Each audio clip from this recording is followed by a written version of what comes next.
Like we do always at this time on a Tuesday night. Denny Blanco, my man, how you doing? We're gonna get that right, like we always do at this Like time. we always do at this time. Oh, remix, man. Shit, my bad. Okay. Like we always do at this time. It's the That's right. Game Podcast. Randy J. Cruz, Sir Denny Blanco, entertainment value of the highest order. You get the NFL, you get the NBA, you get the wrestling. Okay. That's right. Don't forget, we are multi-talented. We thank you for listening and we thank you for watching. All right. As always, you can find Sir Denny Blanco on social media platforms at Sir Denny Blanco, myself, Randy J. Cruz, RENDY, letter J C R U Z, SoundCloud, Spotify, Apple Podcasts, also on Amazon Music. And most importantly, go to youtube.com/Cruise Control Podcast. Go ahead, download, rate, comment, like, subscribe, all that good stuff. Show some love and support for your boys on the program. Also on IG and TikTok. It's in the Game Pod. We got some very interesting feedback. The last couple of days from the last show we did, we dived more into the hip hop kind of thing last week and got some nice responses, man. So they really wait, you said nice responses? Nice ones, got some nice ones. Yeah, Yo, hey, listen, fam. a response is a response, and I'll take that.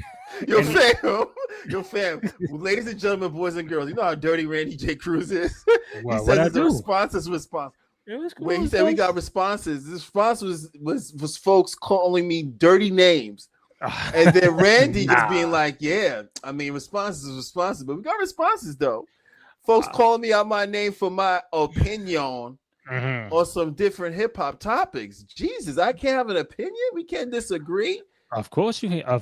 Listen, of course you can have your own opinion on any topic: sports, music, movies, entertainment. It just people are gonna be different, and don't call me no names. Well, damn, that's not me. You talking about we got great feedback. What great feedback? Because I got a couple of strays. I said we got some responses. That's what I said.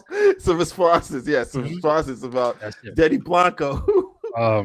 Denny Blanco getting strays out in this piece. It's all good. It's all love, baby. It's all love. We are doing this live on X and YouTube. So anybody got questions, comments, feedback, we'll get your question or comment or feedback on the show. If not, you're going to hear myself and Denny Blanco speak for the next 45 minutes or so. Light work. Two good guests coming on. My boy, Anthony Donahue, big-time Knicks fan. And this is probably one of the major seasons to be a Knicks fan. Also, my boy, Hector Beauchamp from Latino Sports, also diving into NBA. Baseball going on. We got the LCS on both sides going on, so I know he'll tap into that in a few minutes. But without further ado, let me change up the thing here. Oh, not that one. There you go. That's the one I want. Boom, and here we go. Anthony Donahue, my man, how you doing? I'm doing well. How are you guys doing? Thanks for having me. I'm doing good, man. We blessed, and this is a yearly tradition. Before everything starts, we have you on talk about some Knicks, NBA. How you feel, man? Everything good? I'm feeling pretty good. I'm very excited for the season. We're 8 days away today. So very excited. It's definitely one of the most anticipated New York Knicks seasons in a very long time. New York Knicks fans around the world are absolutely ecstatic, and especially as so many fans wanted the coach gone, they got what they asked for, so that makes fans even more excited. Well, listen, man, first of all, we love you. We appreciate you for doing this every single time. This is going to be one hell of a season, but a little different, man. I don't know if Denny knows, but you're going to be a dad soon, so a little different, right? Yes, that's correct. That's correct. I feel great. Any day now, any week now. So definitely, nice. I would say definitely before the Timberwolves game, November 5th, probably before that day. Oh, nice, man. Well, congrats to you and the family on that.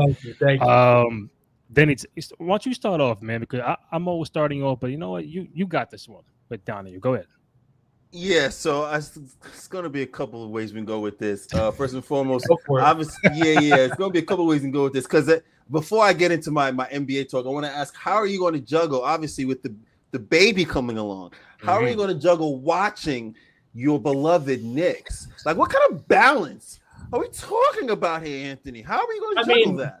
Bearing any like catastrophe, I'll always be watching the Knicks. That's not going to change. There will be other things that may change. Maybe I can't hang out in the bakery all day or things like that.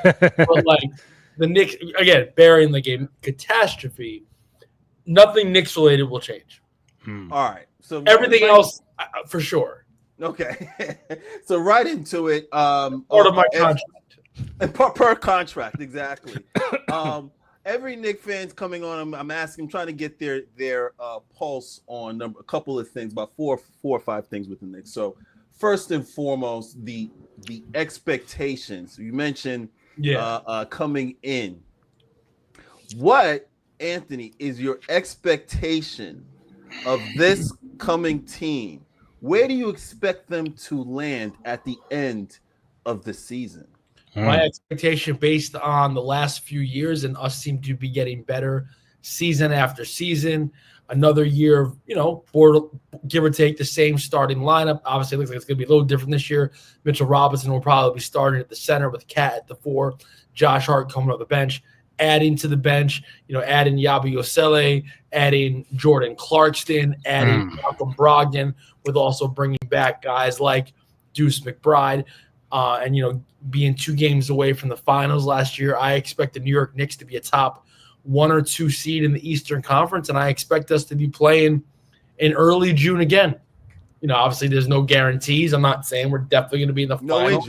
No injuries, barring no injuries. Of course, bearing any major injuries or any major setbacks, I expect us to be playing in the conference finals for the second year in a row, and hopefully for the first time since 1999, advancing to the NBA Finals.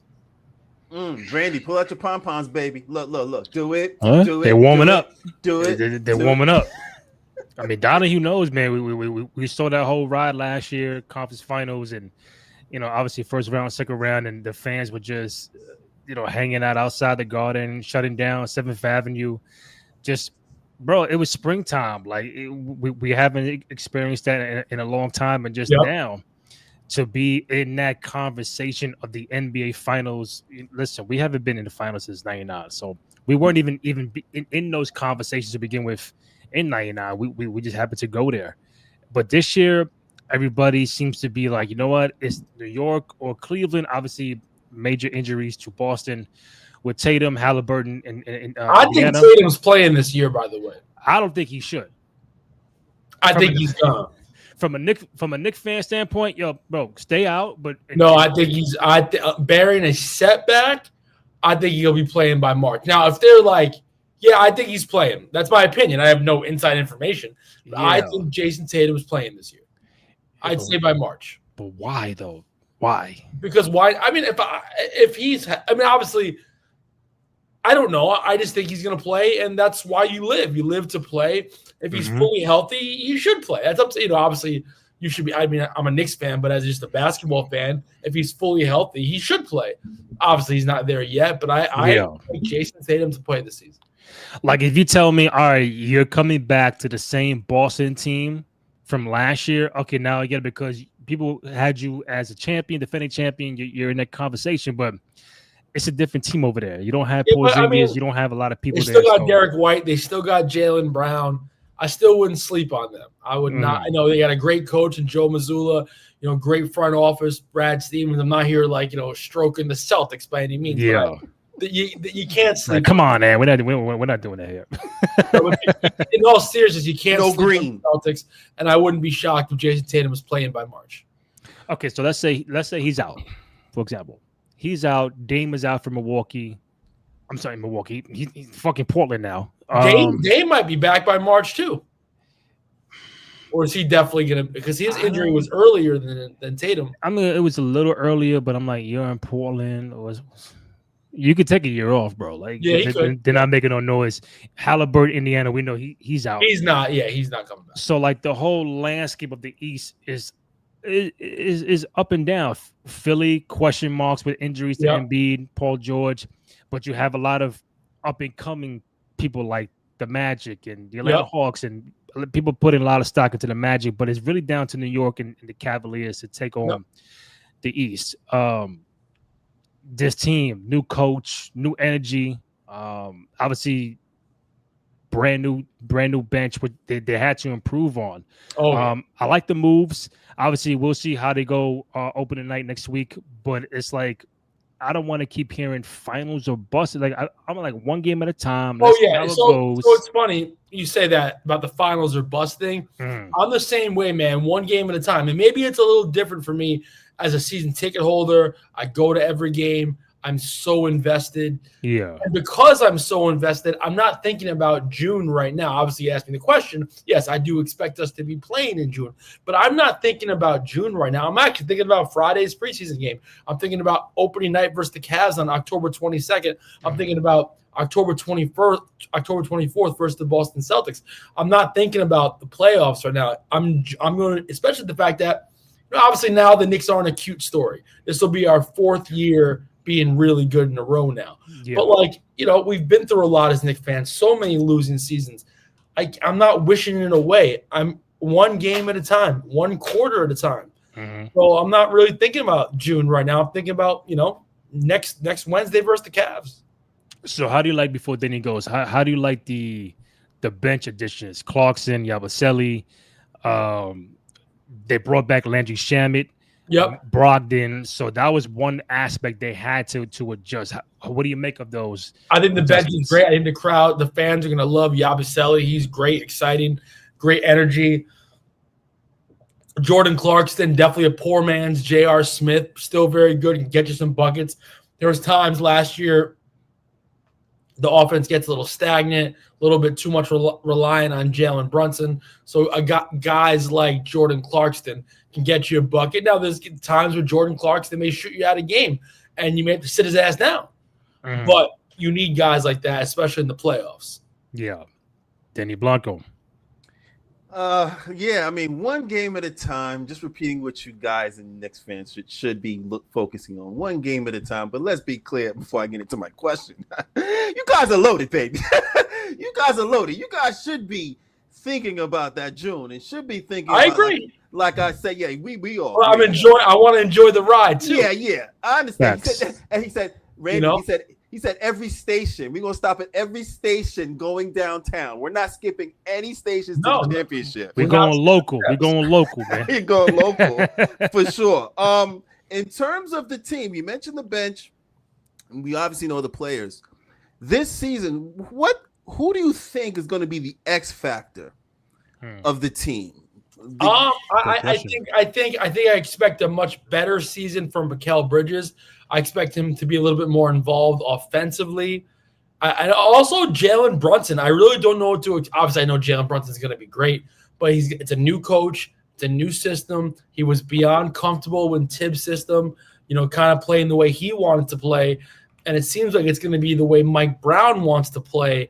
And I'm really going to be watching out for that Mike Brown, Jalen Brunson relationship. You mentioned that coach. Now, you mentioned coaching. Obviously, you got a new coach, and you mentioned that earlier. Do you think it's a positive or negative that we have a new coach, Mike Brown, and in terms of chemistry, what it could possibly do for, obviously, your Jalen Brunson and the rest of the team? I mean, listen, I would have given Tom Thibodeau one more year. He did an incredible job. He got the New York Knicks to the conference finals for the first time since the year 2000. He had the Knicks in the playoffs for 3 straight seasons for the first time in 10-plus years. But again, Tom Thibodeau is gone. Mike Brown is a solid coach. But Mike Brown has also won one playoff series in the last 15 years. Mike Brown as a head coach has a lot to prove. He hasn't advanced in the playoffs much since coaching LeBron James between 2006 and 2010. And even then, a lot of those Cleveland Cavalier teams came up short. So Mike Brown, I like Mike Brown, and I like the message he's preaching. I like the way he's been speaking to the media. But Mike Brown has a lot to prove. I mean, X factor, and I think I agree with Mikal Bridges. A lot of fans were hard on him in the beginning. Changes his form early on. Yeah. The form was looking crazy last year. But I think he eventually reverted back to that. But the fact that he was a number one option in Brooklyn, you come to New York, you're basically now the third behind Brunson and Cat. So there was a big adjustment period for that. Sometimes fourth with OG Anunoby. That's right. So I'm thinking also OG is an X factor because listen, defensively he should have been like in that convo for defensive player of the year. I think Mitchell Robinson is another X factor if he's the starting center now. And he's gonna be. So if when he starts, the defense, the block shots, the rebounding, just that presence that he normally has, and putting Josh to the bench. So you really got like three big time X factors right there. Exactly. So there's a lot of weapons on this basketball team, and it's going to be fun to watch. But also, Mike Brown is really trying to change the way the Knicks played, and I thought the Knicks were very comfortable the last few years. He wants to play fast, and I get that, but sometimes playing fast doesn't always mean playing better. So you got to be smart, take good shots, and listen, when the game is slow in the fourth quarter, we know for damn sure it's going to be give the ball to Jalen Brunson and get the hell out the way. Mm-hmm. Is there a team, okay, let's say if Tatum is out, is there a team in the East that, not saying you're afraid of nervous, but you're like, you know what? You're looking over your shoulder like, you know what? I gotta be more mindful of that team. I mean, obviously we know about the Cleveland Cavaliers, Orlando. Remember, they're bringing in Desmond Bane. Hopefully they're going to be healthy this season. I would say the team that's a wild card, I think we'd beat them, is the Philadelphia 76ers. Can Joel Embiid get healthy and play good? Can Paul George give you something? We know Tyrese Maxey is great. Tyrese Maxey. Yeah. That said, I think they're probably going to be an abomination. But if they can get it together, they could be somewhat of a threat. But you know what, on paper, you give me a healthy Embiid. That's what I'm saying. George, Maxey, McCain. I like the kid Edgecombe. I'm like, okay. That's what I'm saying. Exactly. If they could remain healthy, they could be like in that top 4 that's a big if, though. Conversation. It's a major if because we don't know how many games Joel is going to play. He ain't playing back-to-back. So, but if he's healthy and miss a back-to-back, that's fine. But if you're going to miss 20, 25 games, it's like, here we go all over again because when he is healthy, and me and Denny were watching live when he was healthy and on one leg, giving New York fucking. He was killing us in the playoffs in 2024. I'm like, bro, one leg. He was killing us. His eye was messed up. I'm like, just imagine if he's 1,000%. Yep, exactly. So I would say Philly's up there. Everybody's high in Orlando. We love Banchero here. We love Banchero. I'm just saying, and Wagner. We love Wagner here, but I'm like damn, like then you add Bane. I'm like, okay, I like the roster, but they're talking about Orlando being like top 3, and I'm like, possible. I mean, yeah, because listen, the Pacers are. I don't think the Pacers are going to be a factor at all. I think they may not have the drastic fallback that most think they would have. What about the Raptors? I don't think they're going to be a factor at all. I think Toronto could be okay. I like Scotty Barnes, but it's like RJ quickly, Ingram. Yep, that's Toronto could be decent. I think it's New York, Cleveland. I like Detroit. Gave us a hard time last year. Another year for Cade Cunningham under his belt, And Atlanta added some pieces. Added Porzingis. I'm like, hey, you got to watch out. That was a guy from Minnesota. Walker, I think I probably botched the name, but I like those teams to be in the contention, but I think it still comes down to the Cavs and the Knicks. Blanco. You guys said a lot, but I mean, listen, I just you guys, okay. Well, 2 things I want to touch on. Number one, go ahead. Number one is fear. You got to have a healthy fear. Once you take that leap as a champion. There are going to be teams that you're supposed to beat. Your Atlantas, your Indianas, your Charlottes. You're supposed to beat those teams, pummel them. But then there are teams where it's going to be a dogfight, and you have to impose your will early in the season so it doesn't come back to haunt you in the playoffs. Of course. You mentioned a couple of teams, and in terms of fear. Because there's the other one I'm talking about. The second thing I want to talk about is being hunted. Okay. The fear, in terms of teams. Now, Boston hey, when you don't know what you're really going to get and you still have championship pedigree on the team, that's scary. Okay, definitely. You got Peyton Pritchard starting. He's nasty. By the way, you mentioned Peyton Pritchard. As a basketball fan, I'm super excited to see what he's going to do with a bigger role. As just a fan of basketball, I'm very curious to see what Peyton Pritchard does with a bigger role. You hit it right on the head, Anthony. That's why we're here, baby. It's the Game Podcast. You hit it right on the head. Peyton Pritchard, you mentioned Derek White, you got Anthony Simons, but then you got Jaylen Brown. So I'm sitting back like, okay, well, you got the same coach and you got the same pedigree. That could be something that I have to pay attention to. And then also the Orlando Magic. Yes, Desmond Bane is there. Talk about chemistry. But that Franz Wagner and that Paolo Banchero, these guys are not to be messed with and not to be toyed with, and they're getting better. Mm-hmm. So I land the plane before we go into Hunted with the Cleveland Cavaliers. Philly, I'm not so much sure in terms of injuries. When it comes to injuries and being available, my hands are in there. When it comes to Cleveland, they're going to be there. So I ask myself, Knicks fans, do you even think Cleveland's competition for you? Do you think that front line has anything for the meow, anything for? Before you answer, this is Denny Blanco just kind of gassing it up. He gets of course the Cavs. The Cavs beat us all 4 times last year in the regular season. Say that again, Anthony. Slowly say that again. No, the Cavs, of course, they're competition. They beat us all 4 times we played them last year. So I expect the Cavs to be very, very a very big threat in competition for sure. Now your Knicks will be hunted, of course. Do you think that too? The Knicks are going to be hunted, where in past years we weren't. So, and away teams always love coming into the Garden anyway, but away teams now are really going to love coming into Madison Square Garden. How do you think this Knicks team is going to adjust? Because we have to actually, and before you even answer that, you have to understand, Randy, too, right? Because we was talking about it. Has this team actually played together fully for a long period of time? And the answer, technically, if you really think about it, is no. Am I going crazy? Well, the starters, for the most part, have.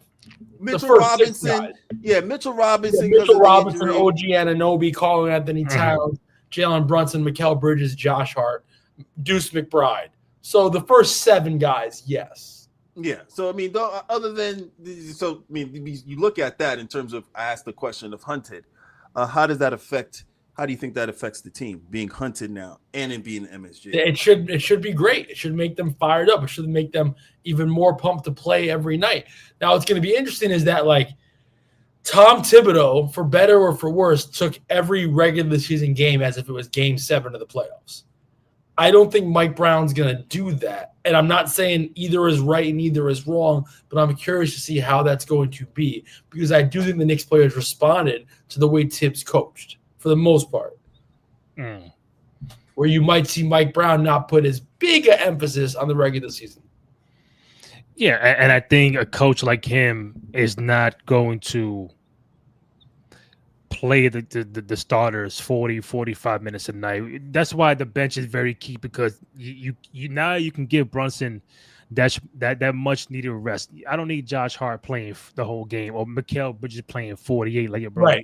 Right. Let's dim it down 38, 35. Let's bring in Yabusele. Let's bring in Deuce. Let's bring in, now you got to. I get that. And plus also, and it's the young players, Kolek, Dadier, Hug Porty. You got to get them involved too, because you're in the fucking NBA. How are you going to get better? But also, it's a team going for a championship. This isn't a team looking to build and win, go from 28 wins to 35 wins. So you also can't be worried about young players you got to develop either. I mean, you can be, but know, when it's a team going for a championship, it's much different than a team worried about developing young guys. I want to ask you can do both. Great. Mm-hmm. You can do both. Great. Absolutely great. Right. Yeah. I want to ask both of you a question. Now, you have Mitchell Robinson starting. Yeah. Robinson's starting. your bench has no size. Is that fair to say? Yeah, for the most part. But I think Hector and Yabusele are going to get minutes off the bench, and they both have size. Okay, so I mean, in terms of what could we add more? For what I've been reading, they said Yabusele may be playing a lot more 4, a lot more 5 from what I'm reading. So I don't know if that's. I'm asking both of you as Knicks fans if that's something that concerns you, being that if after Hector, Mitchell Robinson gets in foul trouble, where's your size? No, that's not too concerning. It's not. And if you could add another big body, great. But the size of the bench is pretty solid. I mean, if we can add one more big, I would love that. I mean, Randy. I mean, if the question is far fetched in terms of my thinking, I'm like, listen. Okay, answer me this, Anthony. Mitch Robinson, is he known to stay out of foul trouble most recently? He's definitely known to get in foul trouble, and unfortunately, also Mitchell Robinson is also injury prone. So I hope he stays healthy all year, but there's a good chance come December we get that usual Mitchell Robinson injury. I hope we don't. There's always a chance we do. So that Mitchell Robinson, hypothetically, knock on wood, my head's wood. Okay, let's say, Mitch steps aside. Well, I'm not even gonna say what happens. He steps aside. Now you're down to big. Now it's Hector technically after Cat. I like Hector. Cat. Okay, Cat. We don't do Cat at the 5 now. Cat at the 4. Right.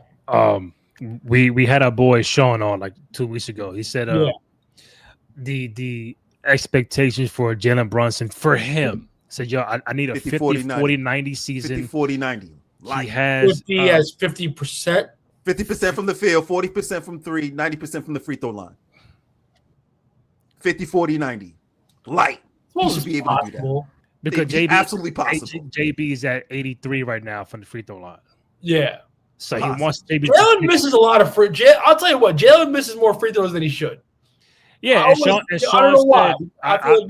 Sean said I need Jalen to take free throws more serious. Well, I'm sure he takes it serious, but like more serious than serious. He does seem to miss free throws here and there a lot. But he also said he has him as the MVP, and he has him as all NBA first team. First team. For JB. I think he's going to be all NBA first or second team. I don't know if he's going to be the MVP. I hope he is. I'm rooting for him. Because I don't think Mike Brown's going to have the ball in his hands as much as Tom Thibodeau did. Okay. So you think he's going to play off ball more? I think Steph, like your Steph, because they did. But you can't. But here's the thing, and this is not a knock on Steph Curry is one of one, so you can't just say Jalen Brunson's going to play like Steph. And Jalen Brunson is great. Jalen Brunson is incredible. Jalen Brunson is an MVP candidate. But the way he's not Steph Curry. The way Steph plays. Yeah. They play. Obviously, Steph is probably better. Two different styles. They're two totally different styles. So you can't just be, well, Jalen Brunson's going to play the Steph Curry role. It's not even close. Because the way they play. Like, Steph, Steph does things that are just not normal. Not normal video game. I would say that if you want, and I don't really love the comparisons all the time. I'd say one of the, and even they're not exactly close. Jalen off the ball could be more of like a slower Iverson. I like that comparison a little more. Although like AI was a little more. I have to. Obviously, AI was one of one as well. That would be more of a comparison than Steph Curry because Steph's catching the ball. You have to guard Steph 40 feet from the basket. Facts. Where Jalen Brunson, even Allen Iverson, they both used a lot of mid-range game. To get their work. That would be more of a comparison than Steph Curry. Randy, should we go over the first couple of games and get Anthony's take on what their record's going to be? After a couple of games, I mean, I got a couple of games up here. Is this like the first 10? I think I got the first 10. I got the first 10. Go ahead. I got the first 10. Let's do it. Anthony, you ready? Yeah. All right. First 10 games. Hold on. We want the unbiased answers, Anthony. Yeah. Sure. I know you really feel 10-0, but sure, Randy. An L's an L. An L's an L. That's right. Hey, it can happen. All right, let's go. All right. Wednesday, October 22nd versus Cleveland Cavaliers. Win. Okay. Friday, October 24th versus Boston. Win. Okay. 2-0. Sunday, October 26th, at Miami. Loss. South Beach, baby. Wow. Loss. A loss? Okay, hold on. Why L to Miami? I think South Beach, baby. I don't have an exact why. I think Miami's going to be ready to play. Okay. Eric Spoelstra will have those boys fired up, and I just think the No Knicks. Tyler Hero, by the way. I think the Knicks are going to come into that game a little complacent. Oh, South Beach. South Beach on a Sunday at 6 o'clock. Nice 85-degree Right. weather compared to Sunday 55 now. at 6 o'clock. Yeah. No, All right, so 2-1. 2-1. Let's go. All right. Tuesday, October 28th, at Milwaukee. Giannis. Win. We always beat them. Okay. 3-1. Friday, October 31st, at Chi-Town. Chicago. Win. That's a win. So 4-1. Okay, it's a back-to-back. So Sunday, November 2nd, at home, Chicago. Loss. Back-to-back. Okay, Back-to-back flight. That's gonna be the first loss fans are mad at. Back-to-back. Chicago flight always on a plays New York Sunday. tough too. Yeah, they beat us last year at the Garden in a really good game too. Yeah. They got size. They got young guns. I brought Hector to that game in January. We lost. That's probably why we lost. Oh, I'm just kidding. I'm gonna tell him too. By the way, He saw it. We're 4-2, right? 4-2. Yep. Yeah, All right, not let's do it. bad, Last not one. bad. We got Monday, November 3rd, versus the Washington Wizards. Oh, boy. Win. 5-2. Next. Quick. Wednesday, November 5th, versus the Minnesota Timberwolves. Ant-Man and Rudy Gobert. Is it at Minnesota or at New York? This is Win. at home Win. versus Minnesota Win. Okay. on ESPN 7:30 on a Wednesday. 6-2. All right. All right, let's do it. Sunday, crosstown rival. Oh, Brooklyn. Oh, yeah. Brooklyn Can't wait for Win. that. Nets, 6 p.m. 7-2. And the last one is what? like, book it. Next. Like, And the last all right. one is what? And last one is Tuesday, November 11th versus the Memphis Grizzlies. Oh, the Bears don't do that. Loss. Okay. You got We got Memphis and Orlando back to back. That's right. Right. They're That's both home games though. We go 1-1 in those games. Okay, so we'll be 8-4, 8-3, 8-3. 3 after 11. 8-3. That's great. I'll take that. Yeah, you got to take that early take on. You know, the flight. People forget, man. Flight and the time of day where it's being played. That all plays a factor. And then also too, you got to realize who they played the night before. Did they get rest? Mm-hmm. That's going to be very interesting too to see how.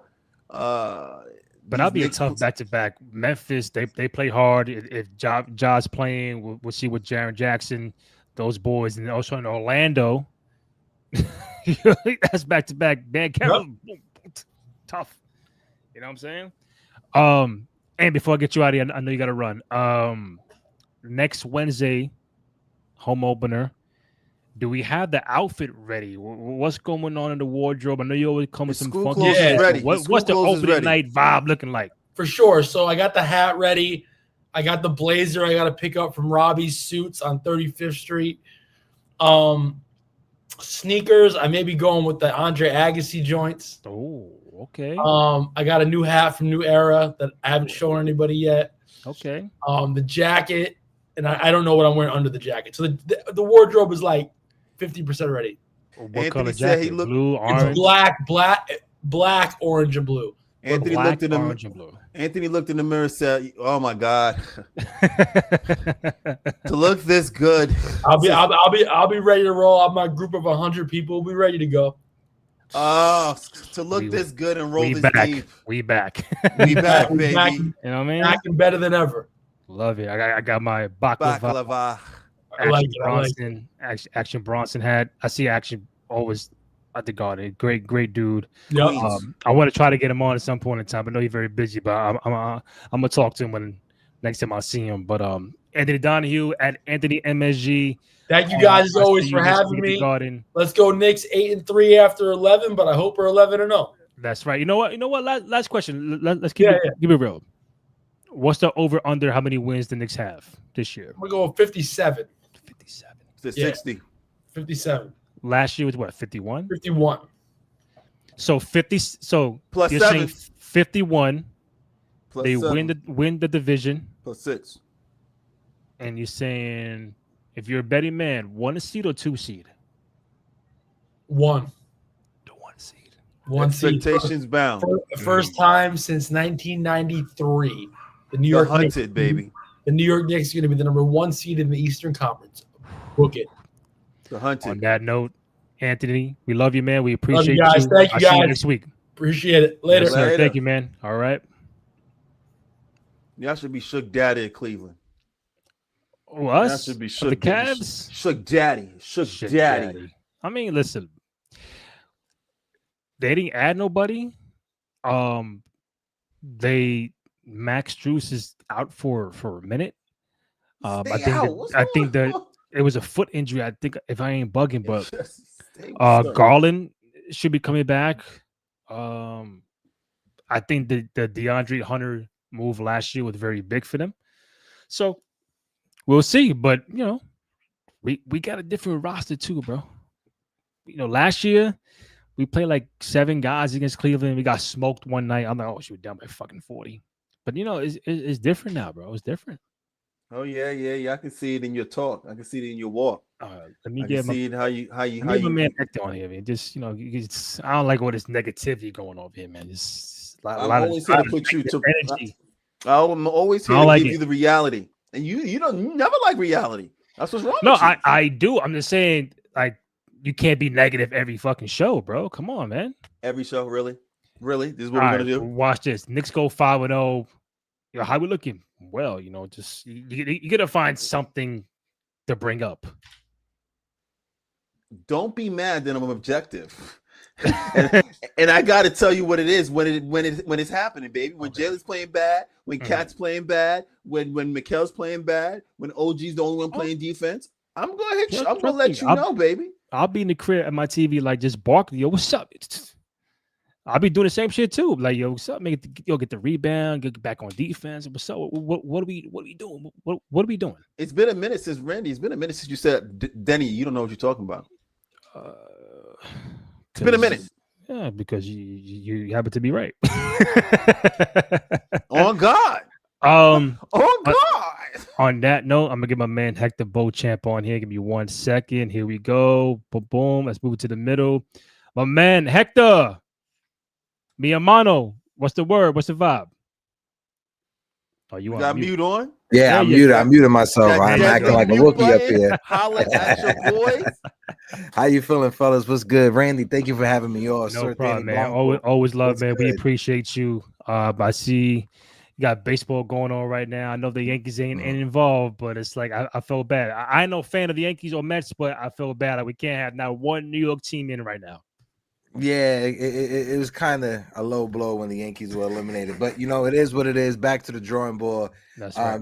Knicks season is here, and that's what I'm super excited for. Like, I had a good run covering the Yankees this season. Shout out to Latino Sports. We definitely gonna have Randy with us next year. He's gonna be doing like his LeBron. He'll be taking his talents to Latino Sports to cover the baseball season next year. So I appreciate you for having me on. First time here on the Cruise Control Podcast Network. So I appreciate you. Thank you for having me on, fellas. No problem. Anytime. This is my boy Denny Blanco. I've known this man for over 20 years. We go way back. He's not a fan of no NBA team. He loves the players, so he loves to give his insight on just about any team. So he used to be a BK Net fan. Long story for a different day, but right now he's loving what's going on in New York. Former Brooklyn Net fan, but he has no ties whatsoever to no team right now. All right. Listen, it's all love. It's all love. If you from Brooklyn, that's why you grew up. You from Brooklyn? Oh, okay. I was trying to throw you a line. From the Bronx. From the Bronx. I'm from the Bronx. And it's crazy how he lands that plane with my introduction, which is crazy. He lands that plane. We're not gonna get into back and forth. invited you here. You're our guest tonight. I don't want to beat Randy up for jumping from the Bulls to the Knicks. We don't want to talk about that. What we want to talk about is Time out. Hector. I jumped from the Bulls to the Knicks in 1999. That is 26 years ago. Thank you for the dates. We appreciate that. Your man went from the Brooklyn Net, KD, Harden, Kyrie era, and then hopped off, and then he didn't find no team yet. The train was dirty. The train was over. The train was dirty. The train was dirty. Had too many rats. Had to jump off. Hector, what's up, brother? As long as you've been a Knicks. It's crazy. As long as you've been a Knicks fan, how high are your expectations for this season for them? Well, first and foremost, I've always been a Knicks fan, right? Ever since my young years, I can remember my older cousins and older uncles watching the games and me rooting in the background. And the first year, we all remember that first year we take our first deep dive into the full season. For me, that was 2005, Nate Robinson, Channing Frye, David Lee, their rookie season. That was my first full season watching all 82 games of the New York Knicks, and I had a lot of expectations. This year, this team that we have with the odds that the boys in Vegas or the betting gurus are giving us, this is the highest expectations that I ever had for any Knicks team. This, on paper, knock on wood, if no injuries happen, this could be possibly the best Knicks team we've seen in a very long time. But we understand you don't win championships on paper. NBA championships aren't won at the beginning of the season in October. It's a grind. Anything can happen. Injuries can happen. Trades can happen during the middle of the season when you get one team that's out of it, but then they make one big splash at the trade deadline. Now they're the favorite to go to the finals and win it all. So you never know what happens. So as much as I want to be that Knicks fan and say we winning 60 games, we starting the season going 10-0, I understand, don't touch the money, right? So that's why I want to be very, very, very cautious with my fandom for the Knicks this season, if you get what I'm saying. Hector, I love it because it seems sensible. Not like this guy named Randy, it's going all off the boat and saying things that we just won't be able to grasp. But you seem sensible, and I just want you Knicks fans to understand it's okay to have expectations with this team. They're that good. I expect them to be in the Final Four. I expect them to win 50+ games because you have the talent. No injuries. You have the talent to actually make it to that final Eastern Conference Finals for sure. Randy, I'm giving you props. I'm pumping energy into your team. I'm always about you see you clapping now. I'm always about that life. Hector, in terms of the Knicks, are you happy that you have a new coach? And what do you think that coach is going to bring to the team from your vantage point? At first, when the news came out that Tom Thibodeau was let go, I was a bit shocked. I think that shook the entire basketball landscape, not even just for Knicks fans, just for the league in general. I don't think a lot of people had the Knicks letting go of Tom Thibodeau that soon as well. But with Mike Brown coming in, seeing how the offense is moving right now, I view it like this. If any of you guys are baseball fans, anybody in the chat, anybody that's watching, Yankee fans, they love Buck Showalter, right? But Joe Torre is who got us our World Series run in the 90s. It wasn't Buck Showalter. So when it comes to the Knicks, Tom Thibodeau will get credit for turning this organization or being a part of this turnaround for this organization, because we got to admit it, the Knicks were a laughing stock, not only in the NBA, but just pop culture in general. You got movies from the Disney movies that are making fun of the Knicks because of how bad we've been, right? And we understand that we was the punching bag for pop culture, kind of like the Chicago Cubs before they won the championship. That's how the Knicks were viewed. And Tom Thibodeau, Leon Rose, Thibodeau was a part of that turnaround. I remember growing up in high school, wearing my Knick hat or wearing my Knick gear outside, people cutting ass, making fun of me, especially at work. But then over the past 5, 6, 7, 8 years, you've seen these random Knicks fans just come from nowhere because now the Knicks are good. And Tom Thibodeau and Leon Rose was a part of that. But I think Mike Brown is that coach that can get us over that next level. Hector, did you happen to see Randy J. Cruz before you go again? Did you see that? Well, Mark Cuban's making the rounds, and you mentioned obviously the big turn with Jalen Brunson coming to the Knicks. And some people may ask the question, you know, if you got the Thanos glove and you snap your fingers, baby. You snap your fingers. What if Dallas overpaid? What if Dallas actually overpaid for Rick Brunson? What would the Knicks be? Jalen. Jesus. Where would the Knicks be without Jalen Brunson? Still trying to figure out if Julius Randle and RJ Barrett could work together. That's what we would be if we probably had a Van Fleet. Yeah, something. But no, Jalen Brunson was the guy. Well, we all understand when Leon Rose came over, there was an understanding that not if Karl Anthony Towns was going to be a Knick, but when will Karl Anthony Towns be a Knick? That was the understanding when Leon Rose first got here. So even if we didn't have Jalen Brunson and if he stood in Dallas, we would still, in my opinion, we would have gotten Cat. And explain that connection. Explain that connection with Cat. Explain that connection with Cat.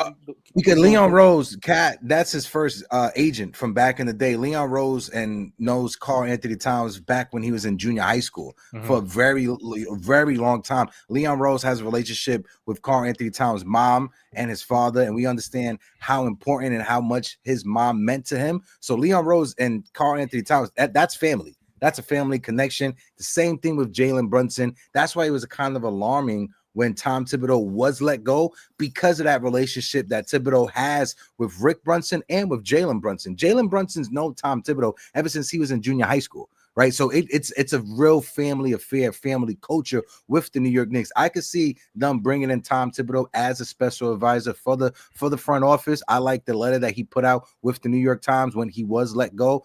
I'm a big Thib fan, and I appreciate everything he did with the Knicks. But I still, in Leon we trust, I still think we would have got Karl Anthony Towns. So we would not have probably look how we look right now, but I think we still would have been a contender. And I think for me, I'm going back to your quote about Joe Torre and Buck Showalter, and I'm like, it makes sense because look at Golden State. They have Mark Jackson, with Curry, Klay Thompson. Like, we see the future with these guys, but then you bring in Steve Kerr, and then Steve Kerr wins fucking 5 titles with this roster that Mark Jackson helped build from the ground up. I got you playoff burbs, and I won a first round, this and that, and like we know what we got. We know the core of the team. But you got to bring in someone at the time Steve Kerr comes in and just takes over the whole joint and wins multiple championships. Could this be with the Bulls too, right? Happened with the Bulls too, right? So before Phil Jackson, who was there? No, but Phil and then obviously Tex winners. But Phil's first year he lost. No, 100%. But I think what's the coach's name? It was Doug Collins. Thank you so much. I appreciate it. I think Doug Collins laid the foundation for hey, Jordan is him.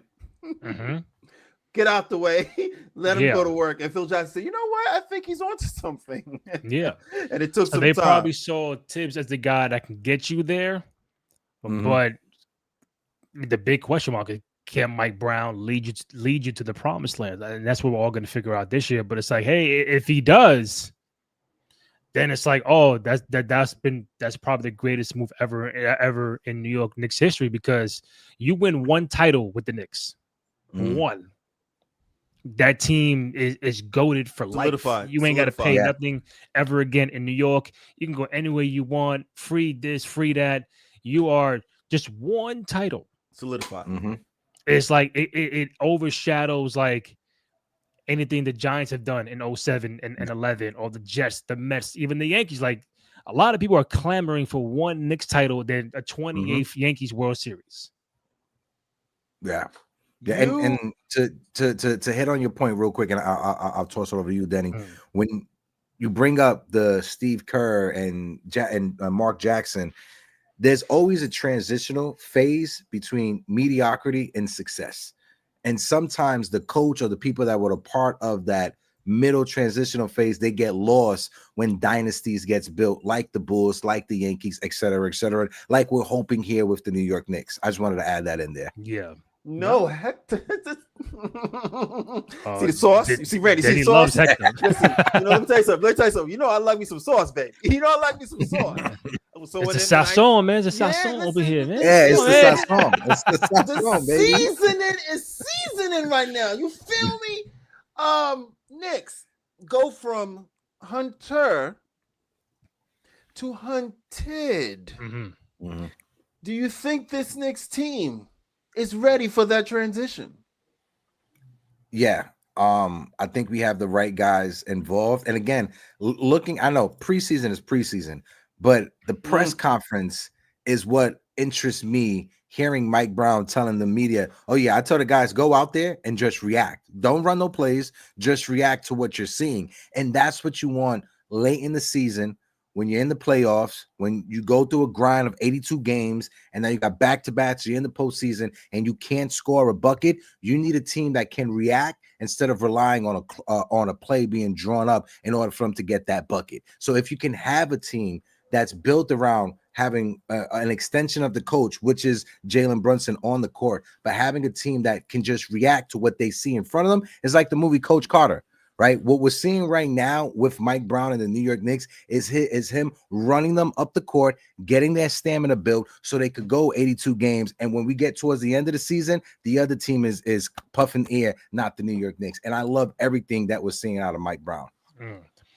Did you feel they addressed everything they needed to over the offseason, where everybody was saying about the bench, and they get some new guys? You mentioned early with Donahue, Clarkson, Yabusele. You're getting a healthy Mitchell Robinson, so he's probably going to be the starting center. You put Josh to the bench. One more year of Deuce McBride. You got Malcolm Brogdon. You bring back Landry Shamet, and you still have the young guys of Dadier, Kolek, and Hug Porty. Do you feel they addressed what they needed to address this offseason?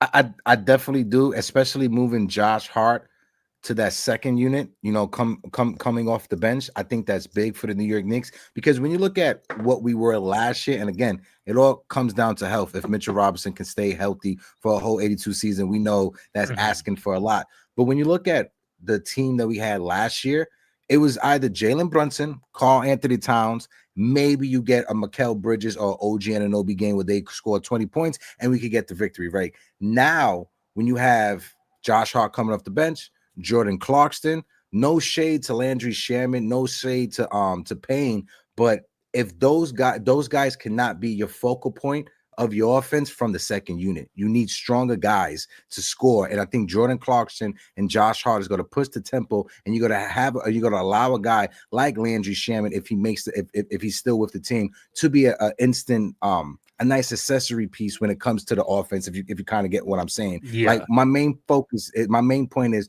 Jordan Clarkson and Josh Hart should be point A and point B of attack when it comes to that bench unit. Having guys like Landry Shamet, having guys like Deuce McBride be complementary pieces to that second unit offense is key to me, instead of them being the focal point, because I don't think they're ready to be the focal point on the championship team as the main guys for that second unit. So who's your X factor or X factors on this team? My X factor is going to be Jordan Clarkson. What version of Jordan Clarkson are we going to see coming off the bench? Because again, in the postseason, the most important minutes were the Jalen Brunson less minutes, because we didn't know where we was going to get our offense when Jalen Brunson and Cat weren't on the floor. So having a guy like Jordan Clarkson that is going to make the opposing coach have to respect him, have to double team him, you're going to get easy shots for the other guys that come in, like Deuce McBride, who has been an assassin so far in the preseason from the corner three. I think he's hitting over 45% from that corner three so far in the preseason. I think Deuce McBride is going to have a big year, a big leap, but he can't be a focal point. He just needs to be a complementary piece so he can float around and get his points that way. Yeah, I think before Denny goes, I think for me, I mentioned to Anthony earlier, the X factors could be Mikal Bridges, because one, he had a slow start last year, and then being a third or sometimes fourth option, I don't think he got too comfortable with that early on. But now 1 year under your belt, you know what to expect, and I think this guy can sort of be like that Brooklyn net Mikal Bridges and be the third 20-point per game scorer on this roster. Also, OG. Obviously, both remain healthy. OG could be Defensive Player of the Year, all defensive first team, and he can get you 18, 19, 20 a game if he wanted to. That's how good this kid is. And Mitchell Robinson, if he remains healthy, you already know what he's going to bring you defensively, block shots, rebounding, being that defensive presence that Cat couldn't really do with Joker and Giannis and Embiid and those guys. You need a that bigger player to take up that spot.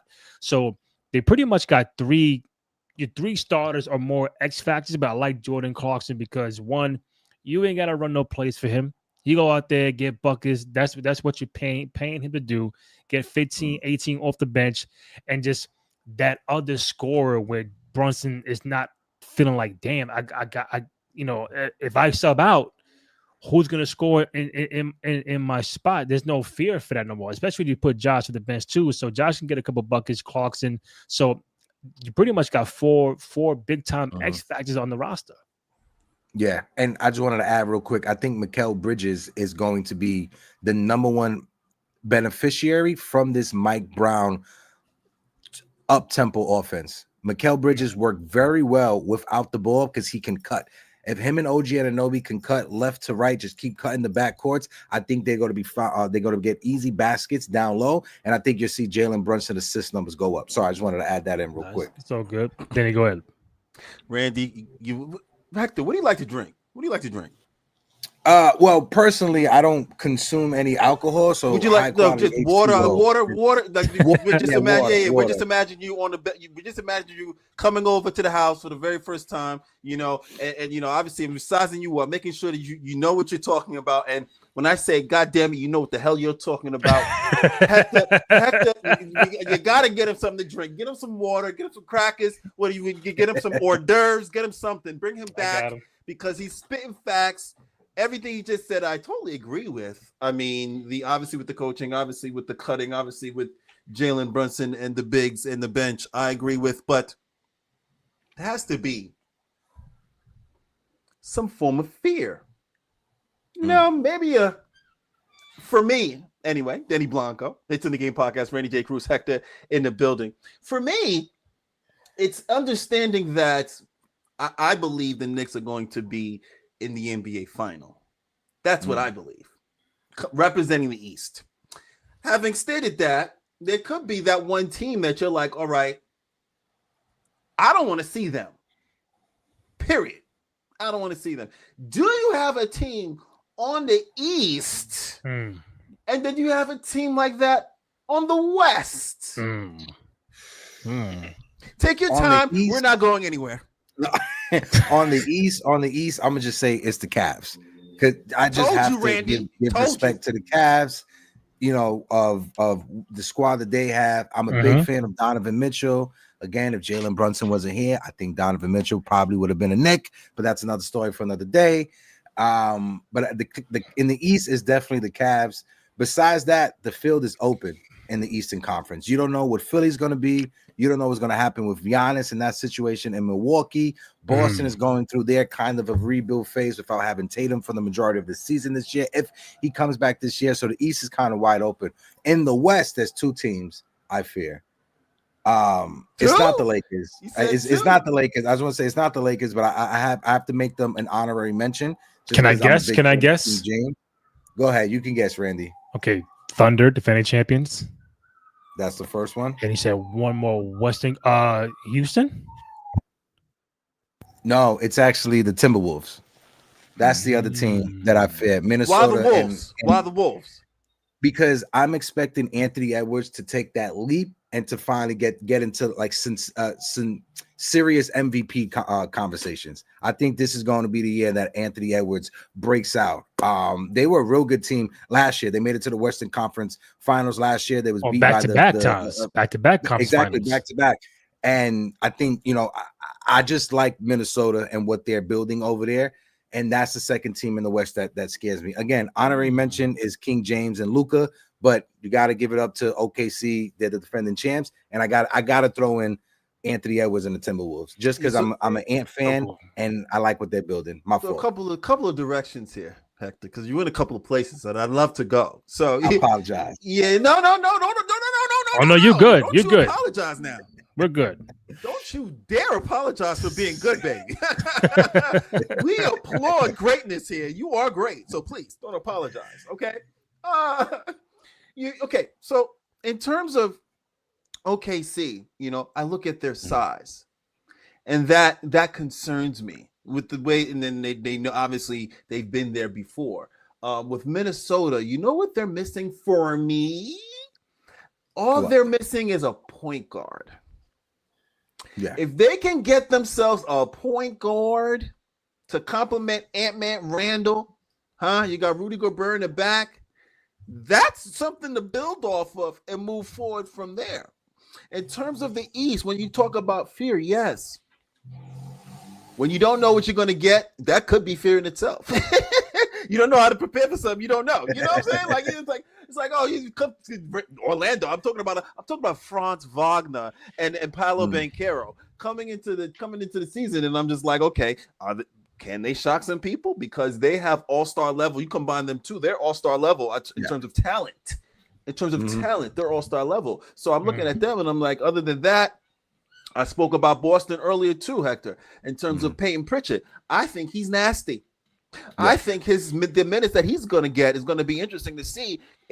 He's already going to be able to complement Jaylen Brown, and then you have Anthony Simons from Portland. Yeah. I mean, he has something to prove, right? So, hey, I am excited for where your Knicks can possibly be. Oh, and the last thing, see, it's a good thing I write things down, so I don't forget. The last thing, from me anyway. You mentioned Giannis. Oh boy, Randy. You mentioned Giannis. Yo, my man love doing this bullshit. I love it. I'm here for it, bro. I'm here for the theatrics. Put your feet on the couch, baby. Get him another water, Randy. Stop being a little selfish. God damn it. What you got, man? Let's go, Giannis. What we got? Giannis. I was gonna ask. Giannis doesn't look happy in Milwaukee. And it appears to me that there may be some rumblings about him getting out of town. Now, they just signed all his brothers. I think 2-year deal, maybe 1-year deal. I don't know. Yeah, just to try to make him happy. Exactly. They throw money at it. I like it. Love nepotism. Thank you. Having stated that, if Giannis came available, is that something you would even pick up the phone for? Take your time. You have to. If you're a Leon Rose and they call you up and say, hey, Giannis is upset and the only team he wants to get traded to is the New York Knicks. If you're Leon Rose, you have to at least entertain the conversation. Now, what's the reality of a deal getting done? I don't know. I don't know if it's 20, 30, 40, 50, 80%. My whole thing is if you make the move and you gut your roster, what's left? And is that enough to either compete for a championship or be better than what you are currently? Because Giannis is a superstar name. That's a move that Isaiah Thomas does back in 2004, 2005 after he traded a bunch of picks for Stephon Marbury and Eddie Curry. That's a move that the Knicks of yesteryear do. I'm not sure if that's a move that Leon Rose does right now.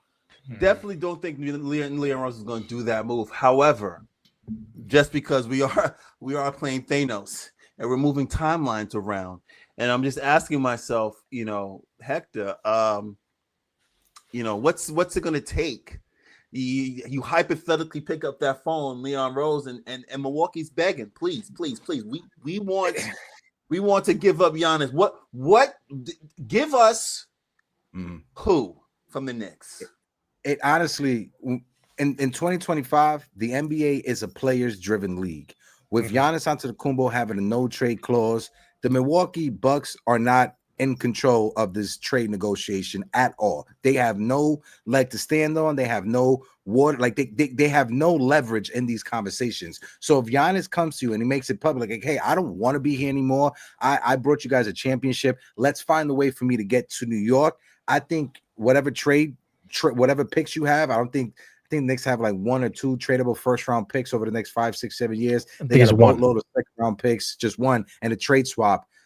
You have to include both OG and Mikal Bridges, whatever draft picks you have, and maybe that gets it done, and you're left with a team that starts with Jalen, Cat, and Giannis, and whatever pieces is left. I'm not sure if Leon wants to gut the team for that. But then again, the flip side to it, and this is the flip side of the conversation, Randy, because I saw you shaking your head when I said OG and Mikal Bridges. With OG and Anobi, there's always that risk of injury with OG. So you have to ask yourself, what would you rather gamble on? OG Anunoby's health or a depleted team with Giannis Antetokounmpo being a focal point with Jalen Brunson and Karl Anthony Towns? Because on paper, if OG can stay healthy and if Mitch can stay healthy, this team is winning 65 games in NBA 2K during a simulated season on paper, right? But I'm not sure if health is going to be 100% across the board for this team. Fair question, Randy. It was a fair question. I know it doesn't happen, maybe. I'm not saying it wasn't a fair question. I think if the day comes where we actually see him say, yo, I want out, I want to go here, I want to go there, then that's where the conversation gets a little more dicey, because now it's like, if he said, all I want is New York and somewhere else, all right, so New York and that other destination are on the clock. Now it's like, how true and legit are those conversations? Because it's like, you can't trade straight up for Giannis. No, you know what I'm saying? You can't. No. You can't be. I give you X and Y, and that's it. This ain't the Luka deal. We give you 2. You know what I'm saying? Give you 2, Randy. But what I'm saying, I don't want the team to be. I give you 5 players for 100%. No, that's not okay. No. Okay. Because I think people. Hold on. I think people feel very confident that with this team on paper right now, people are already penciling in the Knicks into the NBA Finals, right? Now, if you trade a couple pieces and get Giannis, it's like, all right, you might still be a playoff team, yes, for sure, but it's like, can you be a championship team with that? Now, I'm not saying adding Giannis does not make you a championship contender. I'm just saying you're going to lose a lot of good players that you are going to need when it comes playoff time. We went through last year only playing 7-8 guys. Now you add Giannis, you trade 2-3 guys, we're back to where we were last year. So that's the point of, like, if he does say, I want to come to New York, okay, that doesn't mean he's going to come here. It's like, if we're good where we're at, talk to me next summer. If I win a championship, all right, now we can have a conversation. But it's like, until that day comes, he said, yo, I want out. Then what are we really talking about? Randy.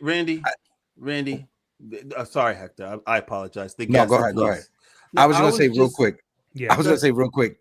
Something that we can all agree on is that in 2025, going into 2026, the New York Knicks being a favorite landing spot for veterans, it's something that we're going to start seeing now. Because back in the day, remember when the Heat got together, every veteran and their mother that was ring chasing was trying to sign with the Miami Heat. I think we're going to get to that stage that you're going to see former all-stars that are up there in age start taking veteran mid-level exception deals just to try to chase a ring with the New York Knicks over the next few years. Point, Hector, to players in the last 5 years, we heard Donovan Mitchell, we heard Dame Lillard, we heard this guy, that guy. You know where the teams, the media had them going to?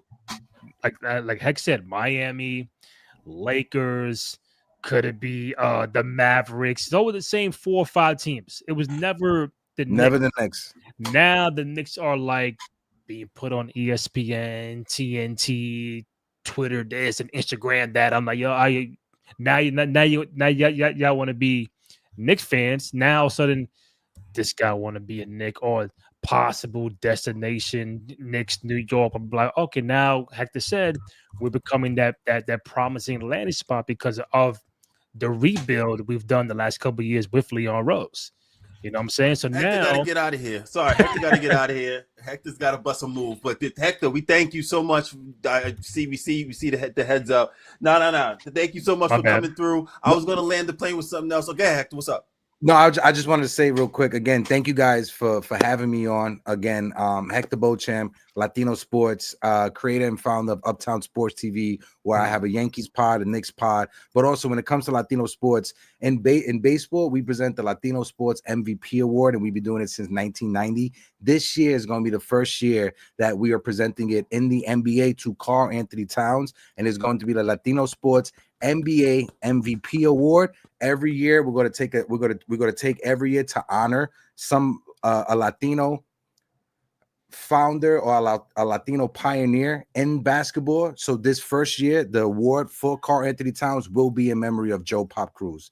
Randy, I wanted to wait till I was on with you, just to let you know that this is something that Julio and I have been talking behind the scenes for like the past couple of months. And with it being presented to Karl Anthony Towns this year, we've been in talk with the Knicks since last year. We're going to take the first one to have it in memory of Joe Pop Cruz for you and your brother. Awesome. Well, Incredible. Thank you. I appreciate that. Incredible. I'd like to know more.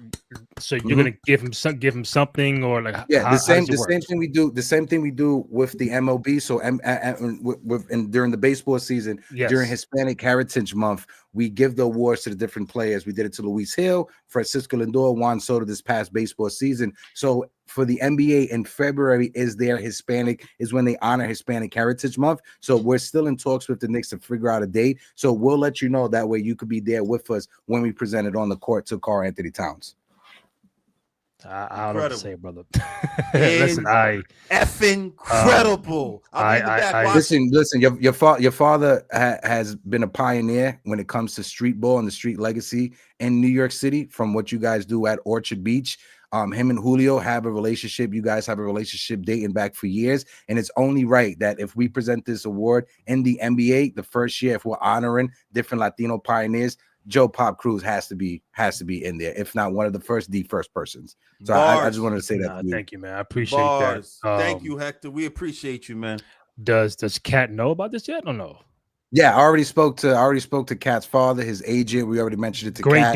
Great dude. Yeah, great. His pops is amazing. His agent is amazing as well. I spoke to Worldwide West last year during the Knicks Alumni Day. Immediately when I told him, Hector. Look at you. We got to do this. I'm been working, Randy. But Randy, appreciate you, brother. Thank you for having me. Thank you, man. We love you, bro. Appreciate you. I appreciate you as well. Thank you for having me on as well. And anytime you guys want, I'm here, baby. Thank you, Hector. Thank you, man. We appreciate you. I'll see you soon. Copy later. I bet. Denny Blanco. Let me land this plane real quick before you get out of here. That was dope. That was dope. Yeah, I did not know about that at all. Say again? You didn't know? But listen, you everything you get, you deserve. Joe Pop Cruz, rest in peace, was the pioneer bringing street basketball to Orchard Beach in the Bronx. Nobody thought about it. Nobody was even trying to do it, and he brought it, and you guys kept it running every single year. And I've always watched you and applauded you every year for the work and the determination you put into the actual tournament. So definitely well deserved, and I can't wait to see your face and Joe's face when you hear about it and it actually goes down. I'd like to know what game that will be so Joe can be there. But I mean, listen, real quick. Well, congrats to Karl Towns on that award. I think Latino Sports has been doing that for baseball for quite some time, and for him to be the first one to be the recipient is big time. His father's a great dude. See him all the time at the game, and I don't know what to say, bro. Pops is one of a kind. He laid the foundation for us 25 years ago. Joe and I have been doing our best to keep his legacy going, creating our own with our amazing staff. And shout out to every one of them. I can't name them all right now because we're about to wrap up. But that was dope. That was dope for them to do that. Looking forward to this, and I'll probably be there. I gotta see how this unfolds. It's gonna be a great time, man. It's gonna be a great celebration. That's right. On that note, thank you to Anthony Donahue and Hector Beauchamp for starting off our NBA week. For those who are watching, we greatly appreciate your love and support. Tomorrow, back at 9 p.m. More of NBA week. Chris Persanian from Knicks Film School and WFAN. And also Dexter Henry from New York Post Sports. Gonna come on, New York Sports, Knicks, all that good stuff tomorrow night as well at 9 p.m. And probably Thursday night, still working some things out with that special guest. So probably tomorrow night we'll know more information. Find Denny Blanco at Sir Denny Blanco on Instagram, Twitter, X, TikTok, all that good stuff. Find myself, Randy J. Cruz, Aria DY, letter J C R U Z. Find the podcast on SoundCloud, Spotify, Apple Podcasts, also on Amazon Music, and most importantly, go to youtube.com/Cruise Control Podcast. Go ahead, download, rate, comment, like, subscribe, all that good stuff. Show some love and support for your boys on the program. Also on Instagram and TikTok, It's in the Game Pod. For myself, Randy Cruz and Denny Blanco, It's in the Game Podcast. We'll see you guys tomorrow night. It's in the Game Pod, you heard? Yes, sir.